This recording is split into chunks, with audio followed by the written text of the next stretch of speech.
Okay, wọ́n ní kí n pe friend Mrs. Adéjùmọ̀ kán wá síwájú wa nínú àdúrà ká fi gbogbo tá a fẹ́ ṣe láṣálẹ́ síwájú o. Praise the Lord. Ẹ jẹ́ káwọn bàbá wa gbogbo kan ṣí fìlà kájíjò wa ká gbàdúrà. Ní orúkọ Jésù. Ní orúkọ Jésù.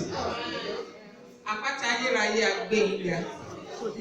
A fi ògo ọlá ìyìn a fi fún orúkọ yín. Nítorí pé ẹ jẹ́ kí ọjọ́ òní kó ṣeé ṣe. Torí pé ilẹ̀ tí wọn ọjọ́ òní ẹ sì yà sọ́tọ̀ fún arákùnrin wa Adéwálé àti Olúbùkọ́lá. Gbogbo ẹbí péjú ẹ jẹ́ ká róhun ìbànújẹ́.